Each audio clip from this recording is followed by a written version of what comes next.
हैं रोज बनाते करते हुए और इस कठिन चुनौती का सामना करते हुए जो समय के अनुसार शख्सियत जो आप देख सकते हैं कितने आनंद से उत्साह से, और ये बीपीएससी के शिक्षक हैं।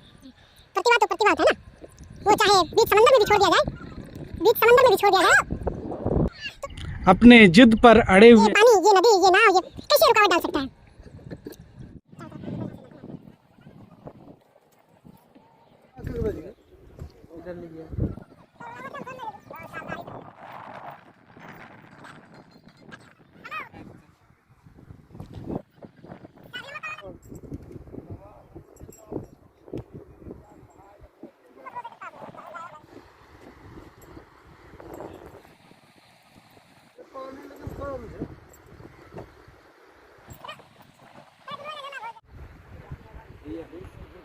और छरवाट देखिए